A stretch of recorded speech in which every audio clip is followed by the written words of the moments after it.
Hello everyone, welcome to text book super coaching. तो आप लोगों के एग्जाम्स स्टार्ट हो गए हैं। आज पहली शिफ्ट में जो एग्जाम हुआ है वो फिजिकल साइंस और अर्थ साइंस का एग्जाम हुआ है। तो फिजिकल साइंस और अर्थ साइंस में जो आपके पार्ट ए के क्वेश्चन आए हैं उसके बारे में हम बात करेंगे। उसके बारे में देखेंगे कि किस लेवल के क्वेश्चंस आए हैं, इजी थे, हार्ड थे, और किस टॉपिक से मेनली क्वेश्चंस पूछे गए हैं, वो सारी चीज़ें हम बात करेंगे। अभी जो स्टूडेंट से बात करके हमारे पास जो क्वेश्चंस आए हैं, टॉपिक आए हैं, उसके बारे में बात करेंगे और साथ में उससे सिमिलर क्वेश्चन भी हम यहाँ पे सॉल्व करेंगे। तो अगर देखें, सबसे पहले हमें बात करनी है कि ओवरऑल कैसा रहा पेपर। अगर आपने पेपर दिया है तो आप हमें ज़रूर बताएं कि आपका पेपर कैसा रहा, कितने क्वेश्चंस आपने अटेम्प्ट किए हैं, तो आप हमें ज़रूर रिस्पॉन्स में बताएं। पार्ट ए की अगर हम बात करें, जितने स्टूडेंट से अभी तक बात हुई है तो उन्होंने बताया है कि पार्ट ए का जो लेवल रहा है थोड़ा सा अप रहा है लास्ट ईयर से। अगर बात करें तो ये मॉडरेट लेवल का पेपर माना जा सकता है। जो क्वेश्चंस आए हैं, कुछ क्वेश्चंस की हमें यहाँ पे बात करेंगे। कुछ टॉपिक है जिनके क्वेश्चंस काफ़ी इजी आए हैं और कुछ टॉपिक है जहाँ पे क्वेश्चन का लेवल थोड़ा सा बड़ा है। तो अगर हम बात करें यहाँ पे मॉडरेट लेवल, इसको लेके चल सकते हैं। मॉडरेट लेवल का आपका पेपर रहा है। बहुत ज़्यादा डिफिकल्ट भी नहीं कहूँगा मैं, कि क्योंकि कुछ क्वेश्चन है काफ़ी इजी क्वेश्चन है, आपको देखते ही पता चलेंगे। जो भी स्टूडेंट के थ्रू हमारे पास निकल के आया है, उनसे बात हुई है, कुछ क्वेश्चन हमें एग्जैक्ट पता चले हैं कि क्या क्वेश्चन थे। कुछ क्वेश्चन थे कि जहाँ से हमें टॉपिक पता चला है, तो वहाँ पर हम आपको बताएंगे कि किस तरीके के क्वेश्चन का आपको प्रैक्टिस करके और जानी है। जिनका कल एग्जाम है या परसों एग्जाम है, वो इसको देख के एक बार देख सकते हैं कि किस तरीके के क्वेश्चंस आपके आए हुए थे। ठीक है, तो क्वेश्चंस देखते हैं। पहले टॉपिक्स देख लेते हैं कि क्या क्या टॉपिक से मेनली क्वेश्चन पूछा गया है। नंबर सिस्टम, मैंने जब ये लेक्चर करवाया था मैंने आपको बताया था हर बार इससे क्वेश्चन पूछा जाता है। एक या दो क्वेश्चन हर बार इससे पूछे जाते हैं और डिफरेंट डिफरेंट टाइप के क्वेश्चन पूछते हैं। जो मैंने आपको बताया था डिविजिबिलिटी रूल वाला, उससे एक क्वेश्चन देखने को मिला है, मैं भी आपको सॉल्व करवाऊंगा। और एक सुडोकू से क्वेश्चन पूछा गया आपका वेन डायग्राम। वेन डायग्राम बहुत ही इंपॉर्टेंट है, लॉजिकल रीजनिंग से आपका वेन डायग्राम का क्वेश्चन पूछा गया है।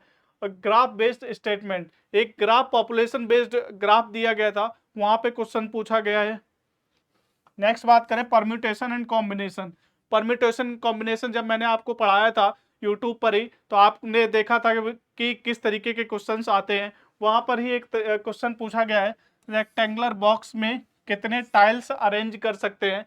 उस तरीके का मैंने सेम क्वेश्चन कराया था, वो मैं आपको बताऊंगा, तो आपको अभी समझ में आएगा। सीटिंग अरेंजमेंट से हर बार क्वेश्चन देखने को आपको मिलता है। प्रोबेबिलिटी, प्रोबेबिलिटी बहुत ही छोटा टॉपिक है, लेकिन हर बार एक क्वेश्चन आपको जरूर में देखने को मिलता है। देखते हैं कुछ क्वेश्चंस जो हमें एग्जैक्टली पता चले हैं कि एक ये क्वेश्चन है। इसमें क्या पूछा गया है, एक नंबर है 32x/6, x and y both are even, what will be the value of x if it will be divisible by 9। तो ये आ गया डिविजिबिलिटी रूल वाला। मैंने आपको बताया था, सारे डिविजिबिलिटी रूल का बताया था कि 2 से कब डिविजिबल होगा और 3 से कब होगा। तो 9 का अगर आप देखें, जो भी आपकी नंबर दिया गया है, नंबर्स के जो भी डिजिट है उनका अगर सम करेंगे तो अगर 9 से डिविजिबल होता है तो जो भी नंबर है वो भी 9 से डिविजिबल होगा। मतलब क्या है, इनका अगर हम सम करते हैं 32 plus X plus Y plus 6, ठीक है, अगर इसका सम 9 से डिविजिबल होगा तो, और जस्ट अ मिनट,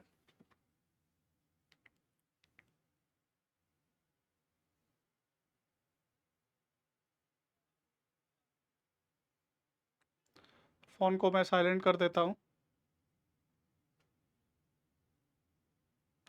ठीक है, तो डिविजिबिलिटी रूल का अगर हम देखें तो 9 से कब डिविजिबल होगा, अगर इनका सम जो है, जो भी आपका सम आता है, अगर वो 9 से डिविजिबल है तो हमारे जो नंबर है वो भी 9 से डिविजिबल होगा।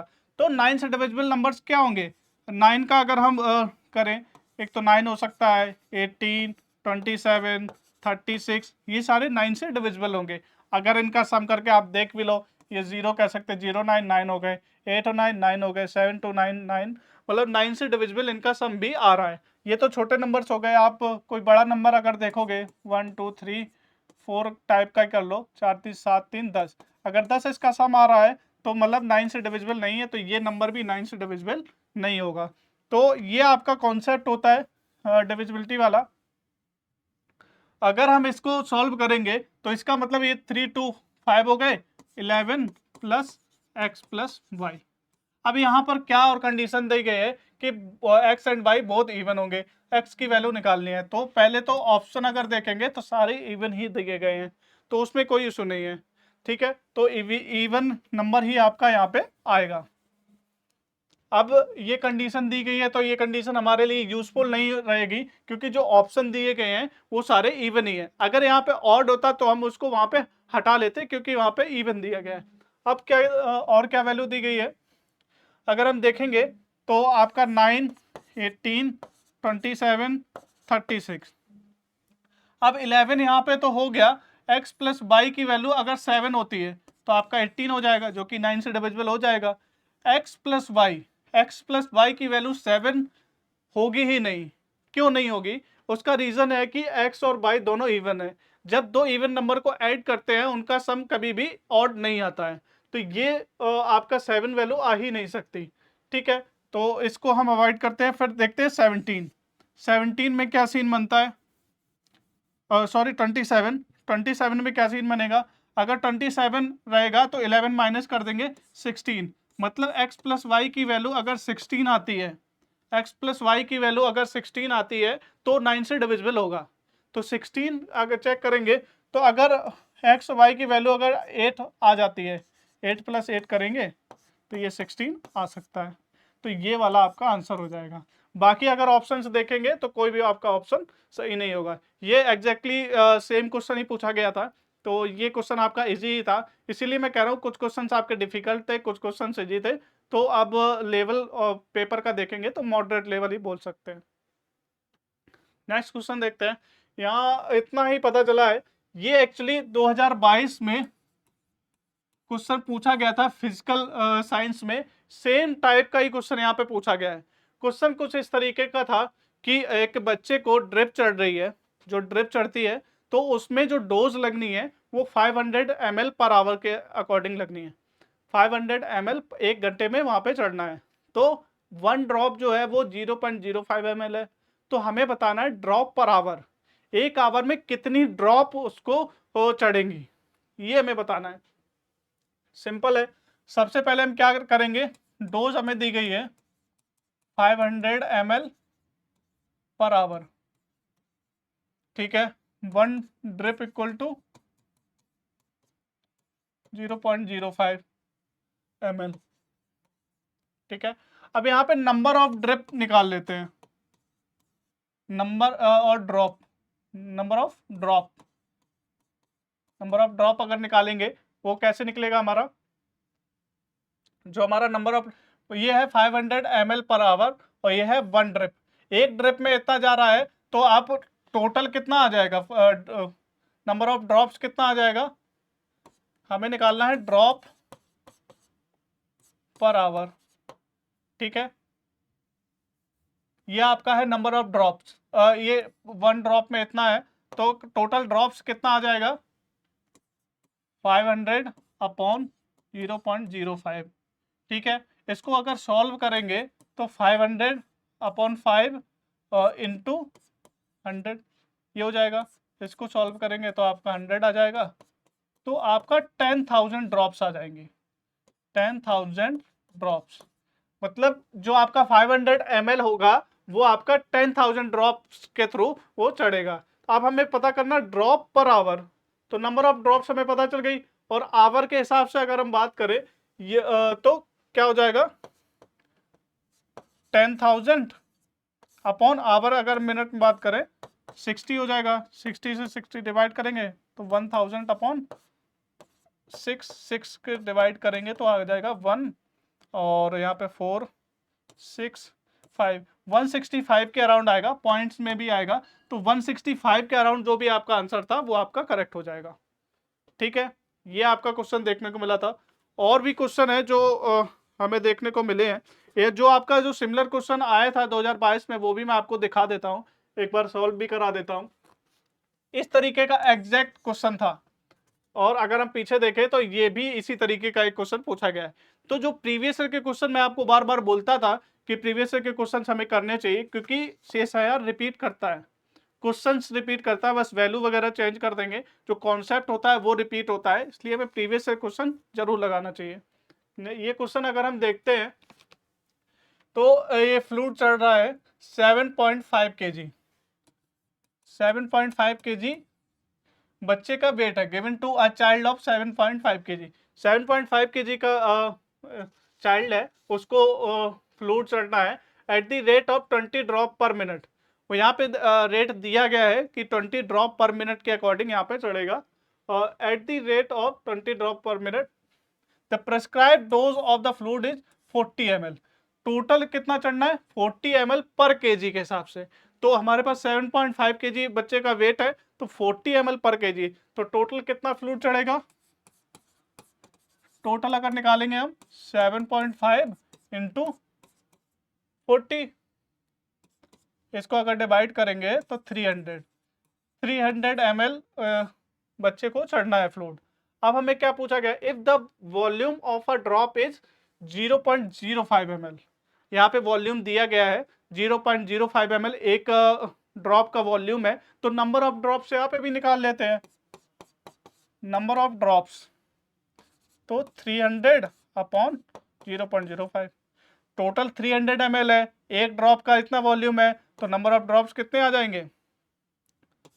300 इंटू 100 अपॉन 5, 6 और 6000, तो टोटल जो ड्रॉप्स आ गई आपकी 6000।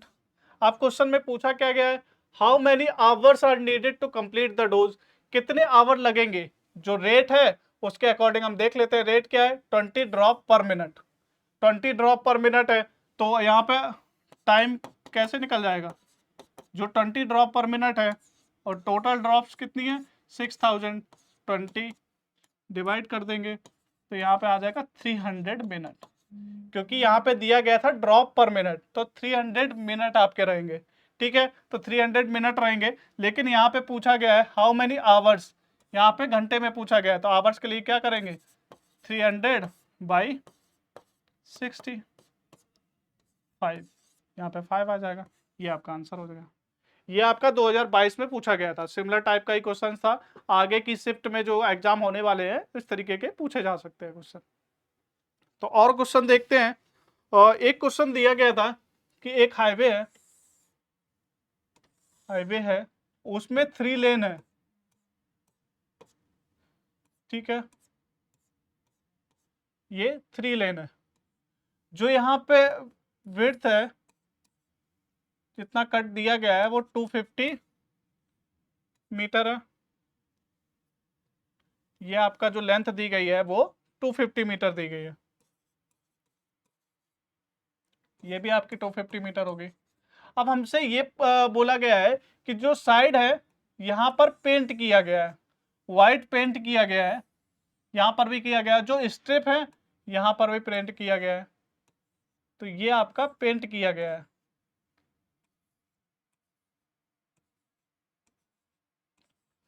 ठीक है,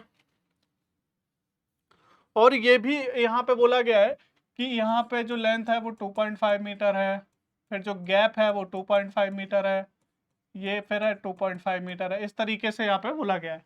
तो अगर आप देखेंगे तो इनका लेंथ 2.5 मीटर और गैप भी 2.5 मीटर है, मतलब इवन गैप है। जो भी आप आगे देखेंगे वो इवन गैप ही रहेगा। जो भी पेंट किया गया, इधर पेंट किया गया, इधर पेंट किया गया, आपने देखा होगा ना हाईवे में जो लेन डिवाइड करते हैं, लेन डिवाइड करने के लिए बीच में स्ट्रिप्स कर देते हैं, पेंट कर देते हैं स्ट्रिप्स, सो दैट आपको पता चले कि ये सेपरेट लेन है।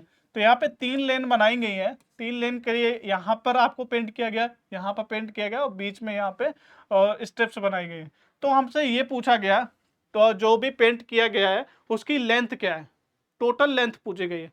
तो आप डायरेक्टली एक तो ये लेंथ ऐड कर देंगे, 250 मीटर ये भी है, 250 मीटर ये भी है। अब इसके लिए क्या करेंगे, यहाँ देखेंगे ना 2.5 metre then gap, 2.5 metre then gap, तो अगर हम बात करें तो ये कितना हो जाएगा 250/2, क्योंकि आधी जगह पे वेकेंट होगा, आधी जगह वेकेंट होगा, आधी जगह पे वहां पे स्ट्रिप से हमने पेंट किया होगा, तो 250/2 हो जाएगा। ऐसे ही इसके लिए हो जाएगा 250/2, 2, तो इसको ऐड कर दो, 250 प्लस 250, यहाँ पे हाफ हाफ था, फिर ये भी फुल हो जाएगा 250, तो टोटल आपका 750 मीटर आंसर आ जाएगा। ये देखिए इस तरीके के क्वेश्चन पूछे गए थे, जो स्टूडेंट्स अभी हमें पता चला है कि ये क्वेश्चन आपका बार पूछा गया था। नेक्स्ट क्वेश्चन देखते हैं जो आया था। एक दिया गया था कि D N by D T equal to R N by K and K minus N, इस तरीके से दिया गया। ये बोला गया था पॉपुलेशन रेट ग्रोथ, पॉपुलेशन जो चेंज हो रही है उसका जो रेट है वो इस तरीके से रिप्रेजेंट किया गया था। अब हमसे ये पूछा गया था कि मैक्सिमा ऑफ पॉपुलेशन चेंज, कहाँ पे सबसे ज़्यादा पॉपुलेशन चेंज हो रही है, कहाँ पे पॉपुलेशन सबसे ज़्यादा चेंज हो रही है। तो पॉपुलेशन चेंज के लिए मैक्सिमम वैल्यू निकालनी थी। आपने पढ़ा होगा कि मैक्सिमा और मिनिमा, मैक्सिमा और मिनिमा, जब भी हम मैक्सिमा या मिनिमा निकालते हैं तो हम क्या करते हैं कि उसको डिफ्रेंशिएट करते हैं।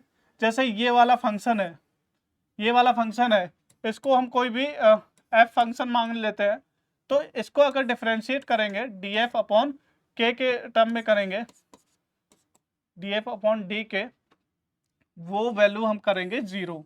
जब हम जीरो करेंगे तो के की जो वैल्यू आएगी, जो यहाँ पे वैल्यू आएगी, वो हमारे पता चलेगी कि मैक्सिमम मिनिमम किस वैल्यू पर होगा। तो डी एफ अपॉन डी के अगर हम यहाँ पे करेंगे, पहले इसको ही थोड़ा सा सॉल्व कर लेते हैं, के अंदर लेके जाते हैं, यहाँ पे R N 1 minus N by K, अगर इसको सॉल्व करेंगे तो D F upon D K equal to R N, और अंदर अगर सॉल्व करेंगे तो ये जीरो हो जाएगा, माइनस एन बाई के, तो इसका अगर डिफ्रेंशिएशन के करेंगे तो माइनस एन बाई के स्क्वायर, ये हो जाएगा। अब इसको हमें क्या करना है, जीरो करना है, तो यहाँ पे वैल्यू निकाल लेते हैं, आर एन अंदर जाएगा तो एन स्क्वायर हो जाएगा अपॉन के स्क्वायर इक्वल टू जीरो, के तो यहाँ पे जीरो में चला जाएगा, तो यहाँ पे एन की वैल्यू क्या आ जाएगी, जीरो। मतलब जब एन की वैल्यू जीरो होगी तब जो पॉपुलेशन रेट ग्रोथ होगी वो सबसे ज्यादा होगी, वो मैक्सिमम पॉइंट पे होगी। ये भी आपका क्वेश्चन पूछा गया था। आप भी कमेंट करके बताइए अगर आपने क्वेश्चन अटेम्प्ट किया है, कितना आपका स्कोर बन सकता है, आपने कितने क्वेश्चन अटेम्प्ट किए, पार्ट ए में, पार्ट बी में, पार्ट सी में, आपका पेपर कैसा गया, आप लोग कमेंट करके जरूर बताना। नेक्स्ट क्वेश्चन देखते हैं। एक एग ट्रे वाला क्वेश्चन आया था। आपने एग की ट्रे देखी होगी, उसमें क्या होता है कि जो एग्स रखे होते हैं उसके बीच में ट्रायंगुलर शेप बने होते हैं, सो दैट वो प्रॉपरली एग वहां पे रख जाए। तो यहाँ पे क्वेश्चन भी ऐसा ही पूछा गया था कि जो अगर रो की बात करें, रो में 6 रखे हुए हैं एग, और अगर हम बात करें कॉलम की तो वहां पे 5, यहाँ पर रख लेते हैं 2 3 4 5 6, ठीक है, 6 एग है, 2 3 4 5, ठीक है,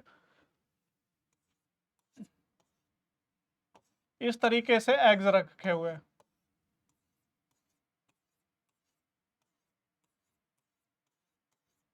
एग ट्रे सभी ने देखी होगी, आपको आइडिया लग रहा होगा किस तरीके की मैं बात कर रहा हूं। अब ये पूछा गया है जो यहाँ पे ट्रायंगुलर शेप बने होते हैं, इसके साइड में ट्रायंगुलर शेप बने होते हैं, तो कितना ट्रायंगल स्टैंड होंगे, ट्रायंगुलर स्टैंड कितने होंगे जहां पर आपके एग्स रखे हुए हैं, यहाँ पे पूछा जाएगा। तो अगर यहाँ पे देखेंगे ना, आपका यहाँ पे भी ट्रायंगुलर होगा, यहाँ पे होगा, यहाँ पे होगा, यहाँ पे होगा, इस तरीके से आपका सब जगह इधर इधर इस तरह नीचे तक अगर बनाओगे आप, सब जगह होगा। तो अगर हम बात करें रो में आपके 7 बनेंगे ट्रायंगुलर स्टैंड, और यहाँ पे बात करें तो 6 बनेंगे, रो में आपके 7 बन जाएंगे और कॉलम में बात करेंगे तो आपके 6 हो जाएंगे। तो टोटल कितने बनेंगे, 7 इंटू 6 कर देंगे, 42 आपका आंसर आ जाएगा। ये आपका क्वेश्चन था। आपको यही पूछा गया था कि आपका ट्रायंगुलर स्टैंड कितने बनेंगे। ट्रायंगुलर स्टैंड आपको समझ में आ रहा होगा, जो भी हम एक्स रखते हैं उसको सपोर्ट देने के लिए प्रॉपरली रखा रहे, वहां पर ट्रायंगुलर स्टैंड बना होता है। तो वो पूछा गया है कि कितने ट्रायंगुलर स्टैंड बने होंगे, ठीक है। एक क्वेश्चन आपसे पूछा गया था, एक क्लास में, एक क्लास है उसमें 70 स्टूडेंट्स हैं, ठीक है, उसमें कुछ गर्ल्स हैं, सॉरी कुछ गर्ल्स हैं और कुछ बॉयज हैं। मान लेते हैं इसमें एक्स गर्ल्स हैं, बाई बॉयज हैं, और उसमें कंडीशन दी गई थी कि 20% गर्ल्स है आपकी, 20% जो गर्ल्स है, जो 20% गर्ल्स हैं वो स्पेक्स लगाती हैं, और 40% जो बॉयज हैं वो स्पेक्स लगाते हैं, चश्मा लगाते हैं। तो अगर हम बात करें, जो गर्ल्स हैं 20% ऑफ टोटल, टोटल के स्पेक्स लगाते हैं, स्पेक्स वालों की बात हो रही है। ठीक है, बॉयज की अगर देखें तो 40% ऑफ टोटल, टोटल बॉयज में जो 40% है वो स्पेक्स लगाते हैं। अब टोटल जो स्पेक्स लगाते हैं वो भी आपको दिया गया है, वो वैल्यू आपको दी गई है 23। टोटल स्पेक्स स्टूडेंट हैं वो 23 है। ठीक है, अब हमसे ये पूछा गया है कितने बॉयज थे, नंबर ऑफ बॉयज पूछा गया है। तो अभी हम निकाल लेते हैं नंबर ऑफ बॉयज। जो भी आपको कंडीशन दी गई है उसको ही हम सॉल्व करेंगे तो आपका इजीली निकल आएगा। जैसे अभी हमने माना हमें पता नहीं है कितनी गर्ल्स है कितनी बॉयज है, तो हमने इसको एक्स मान लिया, इसको बाई मान लिया। तो अब यहाँ पे कंडीशन दी गई टोटल स्पेक्स, टोटल आप बात करेंगे तो 20% ऑफ टोटल, 20% ऑफ टोटल कितना होगा, 20/100 into X plus 40%, 40/100 into by equal to 23। ये हो गया। अब इसको सॉल्व करेंगे तो 1/5x plus 2/5 by equal to 23, और x प्लस 2 इक्वल टू 23।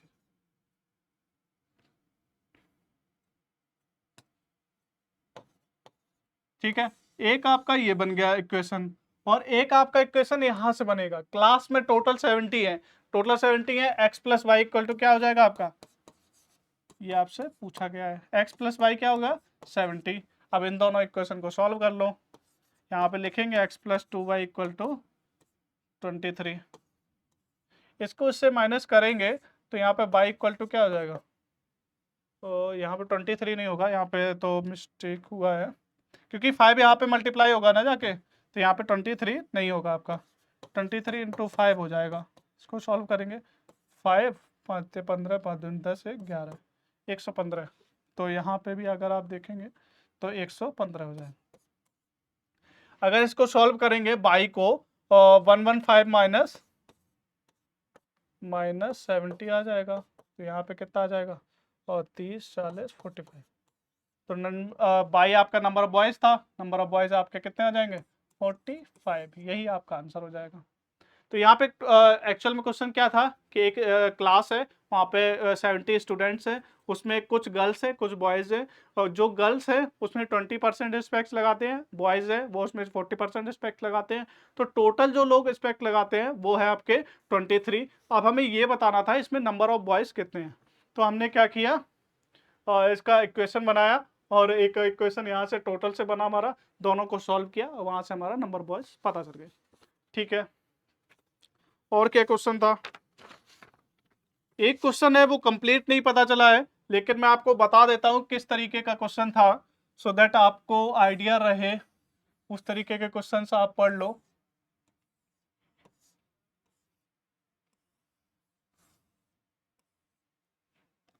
एक ये क्वेश्चन था जिसमें 5 यहाँ था, ए यहाँ था, इसका जो सम होगा, इन तीनों का जो सम होगा वो 14 होगा, इन तीनों का जो सम होगा वो 20 होगा, और इन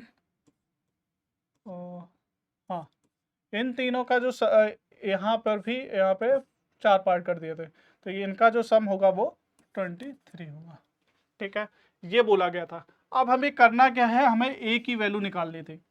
अब यहाँ पे अगर हम बात करें, अगर यहाँ पे मान लो x मान लिया, इसको y मान लिया, तो x plus A plus Y equal to क्या हो जाएगा 14 हो जाएगा। एक आपका इक्वेशन ये बन गया, इसको a मान लिया, इसको b मान लिया, तो a प्लस 5 प्लस बी इक्वल टू 20 हो जाएगा। यहाँ पर भी इसको हम साथ में ही कुछ मान लेते हैं, p मान लेते हैं, तो एक इक्वेशन आपका ये मिल जाएगा 5 plus A plus P equal to 23। अब ये सॉल्व कैसे होगा, सब जगह अलग अलग है। और इसमें एक चीज ये और बोली गई थी कि जो नंबर्स रहेंगे 1 2 3 4 5 6 7 8 9, तो 1 to 9 तक, 1 to 9 के बीच में ही नंबर्स रहेंगे। Just a minute. हाँ, तो 1 to 9 के बीच में नंबर्स रहेंगे और कोई भी नंबर रिपीट नहीं होगा, नॉन रिपीटेड नंबर्स होंगे 1 to 9 के बीच में। तो हमें ये बताना था कि आपकी ए की वैल्यू क्या होगी। तो इस तरीके के क्वेश्चंस को करने के लिए आपने इक्वेशंस बना लिए, तब आपको ऑप्शंस के थ्रू जाना पड़ेगा। यहाँ पर हमें ऑप्शंस नहीं पता है, तो मैं आपको अप्रोच बता देता हूँ कि इस तरीके के इक्वेशंस आपने बना लिए, देन ऑप्शन के थ्रू आप रख के देखेंगे जहां पर आपकी वैल्यू बन रही होगी। आपको बस याद रखना है कि 1 to 9 के बीच में होना चाहिए और नॉन रिपीटेड होना चाहिए। ठीक है, ये क्वेश्चन आप देख लेना। और जो क्वेश्चन हमें मिले थे, हमने टॉपिक देखे, सुडोकू से क्वेश्चन था आपका। तो इस तरीके का क्वेश्चन मैं एक बार करवाया था आपको, एक बार फिर से मैं करवा देता हूँ कि क्या कॉन्सेप्ट लगता है, किस तरीके से होता है ये क्वेश्चन, मैं आपको बता देता हूँ। ये सुडोकू होता है, जिसको पहले नहीं पता है वो मैं बता देता हूँ कि यहाँ पर इस तरीके के क्यूब्स होते हैं। एक ये छोटे छोटे क्यूब्स है, एक ये बड़ा वाला क्यूब है। ठीक है, जो यहाँ पर क्या है कि कोई भी रो है या कोई भी कॉलम है, उसमें 1 से 9 के बीच में नंबर होने चाहिए, कोई भी नंबर रिपीट नहीं होगा, कोई भी रो में ना ही कोई भी रो में ना ही कोई भी कॉलम में। एक तो ये रिपीट नहीं होगा, दूसरा क्यूब जो भी बन रहे हैं छोटे छोटे, उसमें भी 1 to 9 के बीच में ही होना चाहिए, वहां पर भी रिपीट आपका नहीं होगा। तो आपको ये याद रखना है। अब यहाँ पर वैल्यू पूछी गई है डी की। अगर आप डी के लिए देखेंगे, इस रो में क्या क्या आ गया है, 1 आ गया, 2 आ गया, 7 आ गया और 8 आ गया। 1 2 7 8, तो मतलब डी की वैल्यू 1 2 7 8 तो नहीं होगी। अब यहाँ इनका कॉलम देख लेते हैं, कॉलम में देखेंगे और क्या क्या आ चुका है, 6 आ गया, 7 8 तो ऑलरेडी है। तो मतलब 1 2 7 8 9 इन सब में कोई भी वैल्यू नहीं होगी। अब ऑप्शन इसमें देख लो, तो 6 नहीं हो सकता, 8 9 नहीं हो सकता, आपका आंसर क्या हो जाएगा, 9। तो इसी तरीके के क्वेश्चंस आपको पूछे जाते हैं। सुडोकू का एक क्वेश्चन पूछा गया था, एग्जैक्ट क्वेश्चन हमको नहीं मिला है, तो इसलिए हमें उससे सिमिलर टाइप का क्वेश्चन आपको बता दिया है, सो दैट आपको कॉन्सेप्ट पता हो, अगर आपके एग्जाम में आ रहा है तो आप उसको सॉल्व कर पाए। एक ये क्वेश्चन पूछा गया था, टाइल्स से रिलेटेड पूछा गया था कि एक रेक्टेंगल है, उसमें टाइल्स कितने फिट हो सकते हैं। तो वो भी एग्जैक्ट फिगर हमें नहीं मिला है कि किस तरीके का फिगर आपका बना था। उससे सिमिलर क्वेश्चन ही मैं आपको करा देता हूँ। ये क्वेश्चन ऑलरेडी मैंने आपको क्लास में कराया हुआ है, फिर से मैं आपको सॉल्व करा देता हूँ, रिकॉल करा देता हूँ। ये क्वेश्चन आपको पूछा गया है, a floor shown in the figure is to be covered with square tiles. Square है, दोनों आपके जो साइड्स रहेंगे वो सेम रहेंगी, तो अगर हमें एक साइड पता चल जाती है तो हम उससे इजीली हम पता कर सकते हैं। If all the tiles are to be of same size, सारे टाइल्स आपके सेम साइज के हैं, smallest number of the tile that will do the job, यहाँ पे जॉब आ जाएगा। तो हमें वो बताना है कि स्मॉलेस्ट नंबर का क्या टाइल हमको लगाना है, सो दैट ये यहाँ पे सारे टाइल्स लग जाए। स्मॉलेस्ट नंबर ऑफ टाइल्स, यहाँ पे नंबर ऑफ टाइल्स बताना है, हमें साइज नहीं बताना है। तो number of smallest number of size हमें बताना है। तो अगर हम इसकी साइड्स देखेंगे, 30 24 एंड 18 एंड 12, तो इस तरीके के क्वेश्चन में हमें क्या एचसीएफ हमें निकालना होगा, क्योंकि हमें कॉमन फैक्टर यहाँ पे निकालेंगे, तब आपको पता चलेगा कि जो साइज होगा वो टाइल्स का क्या होगा। तो अगर हम यहाँ बात करें, 6 × 5 लिख सकते हैं, 6 × 4 लिख सकते हैं, 6 × 3 लिख सकते हैं, 6 × 2 ले सकते हैं। तो इसका एचसीएफ क्या हो जाएगा, 6 हो जाएगा। तो जो टाइल का जो साइज होगा वो 6 होगा, 6 × 6, क्योंकि स्क्वायर है तो वो आपका 6 × 6 हो जाएगा। अब इसी डायग्राम में हम रख के देखते हैं 6 × 6 के कितने टाइल्स बनेंगे। एक ये अभी पहले ही हमें साइज नहीं पता है, तो इसको साइज हमें कितना होगा, 18 है, ये 30 है, तो 12 हो जाएगा। तो 2 टाइल्स आपके यहाँ लग जाएंगे, क्योंकि 6 6 ये हो गया, तो 2 टाइल्स आपके यहाँ लग जाएंगे इस तरीके से। एक ये हो गया, एक ये हो गया, यहाँ पर भी 2 आपके आ जाएंगे, क्योंकि यहाँ पे 18 है तो 3 डिवाइड करने पड़ेंगे यहाँ पे, और एक आपका ये हो गया। ठीक है, तो आपके टोटल नंबर ऑफ टाइल्स कितने हो जाएंगे, 1 2 3 4 5 6 7 8 9 10 11 12 और 13, 14, 15, 16, टोटल 16 टाइल्स हो जाएंगे। देखिए यहाँ पर क्वेश्चन में ये आंसर ये भी दिया गया था, अगर आप क्वेश्चन को अच्छे से नहीं पढ़ते तो आप जस्ट उसका साइज मार के आ जाते कि साइज आपका 6 आ गया है, तो यहाँ पर 6 आंसर हो जाएगा। लेकिन यहाँ पे नंबर ऑफ टाइल्स पूछा गया था, तो आप यहाँ से काउंट करके बता सकते हैं। नेक्स्ट देखते हैं, वेन डायग्राम से आपका क्वेश्चन पूछा गया है कि वेन डायग्राम से रिलेटेड मैंने कई सारे क्वेश्चंस कराए थे, एक बार फिर से आपको बता देता हूँ, काफ़ी इजी क्वेश्चंस ही रहते हैं। इसमें देखिए आपको क्या दिया गया है, इंसेक्ट दिया गया, बर्ड दिया गया, इंटेक्ट एनिमल दिए गए हैं, मतलब विलुप्त विलुप्त प्राणी, हिंदी में बोलते हैं जो अभी पहले थे जीव लेकिन अभी नहीं है, उनको बोलते हैं विलुप्त प्राणी। ठीक है, पीकॉक। अगर हम इसको बनाना स्टार्ट करेंगे, सबसे पहले देखते हैं बर्ड और पीकॉक। तो जो पीकॉक होगी वो बर्ड के अंदर ही आएगी। ठीक है, इंसेक्ट्स और बर्ड अलग अलग होंगे। अगर हमने इसको बर्ड माना है, इसको पीकॉक, तो जो आपका इंसेक्ट्स हो जाएंगे बिल्कुल अलग ही हो जाएंगे। लेकिन इंटेक्ट एनिमल की बात करें तो कुछ इंसेक्ट्स भी विलुप्त हो गए हैं, कुछ बर्ड्स भी विलुप्त हो गए हैं, तो यहाँ पे ये इस तरीके का बन जाएगा। तो आपका ये आंसर नहीं होगा, क्योंकि यहाँ इन्होंने बोला है कि इंसेक्ट विलुप्त नहीं हुए हैं, इन्होंने बोला है कि यहाँ पर बर्ड्स नहीं गए हैं, तो ये वाला आपका करेक्ट आंसर हो जाएगा।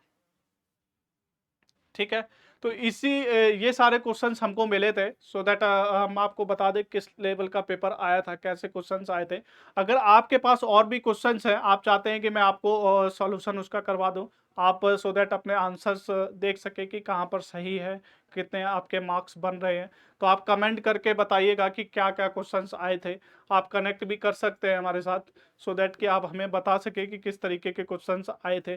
देन और भी क्वेश्चंस अगर हमको मिलेंगे तो हम आपको और भी सॉल्यूशंस लेके आएंगे। Thank you everyone, I thought ये सेशन आपके लिए हेल्पफुल रहा होगा। कमेंट करके आप लोग ज़रूर बताइएगा कि सेशन कैसा लगा और क्वेश्चंस जो थे आपने कितने करेक्ट किए हैं, कितने क्वेश्चंस अटेम्प्ट किए हैं। Thank you everyone.